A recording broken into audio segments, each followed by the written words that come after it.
On October 17, 2019, the Lebanese cabinet announced new tax measures to address an economic crisis.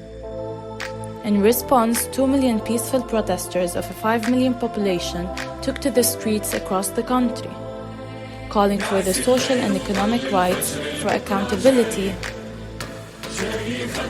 an end to corruption, and the resignation of all political representatives.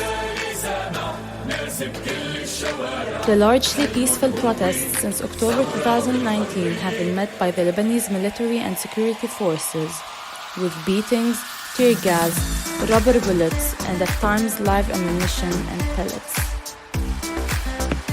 Although the cabinet resigned, many of the ruling figures who have dominated the Lebanese political scene for decades remained in power. Protests continued in waves throughout the year, but evolved from demonstrations with many participants at the outset, reminiscent of a national carnival-like celebration, to smaller, due in part to the coronavirus, but far more violent demonstrations.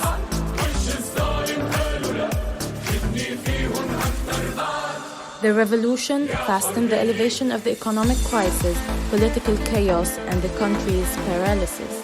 Finally, protests have failed to bring about change, and they reflect increasing popular despair.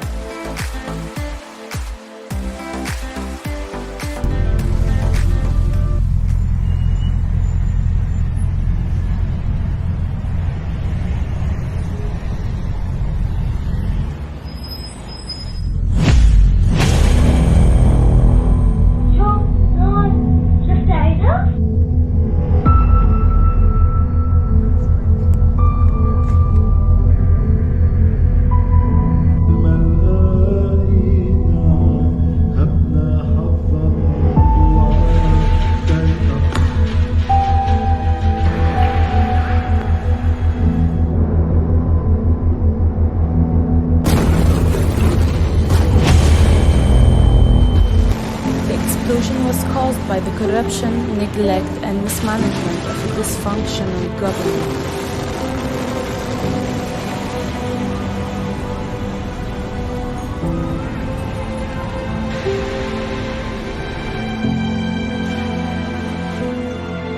Around 2,750 tons of ammonium nitrate were left unsecured for 6 years in a warehouse. At least 220 people were dead, more than 7,000 wounded, and 300,000 people went homeless. The damage affected over half of Beirut, with the likely cost about $15 billion and insured losses at around $3 billion. The public's reaction was swift, with massive demonstrations of around 2.5 million people against the political class, and demanded for an international investigation. None of Lebanon's senior politicians have met with the families of the victims. No formal apology, no acknowledgement of responsibility has been issued. Thousands of Lebanese volunteers descended to Beirut, relentless in their efforts to clean up and aid their city, because the state remained conspicuously absent. Till this day, no one was held accountable, and the investigation has dragged. And ever since, Lebanon has been in a catastrophic state. But in the midst of it,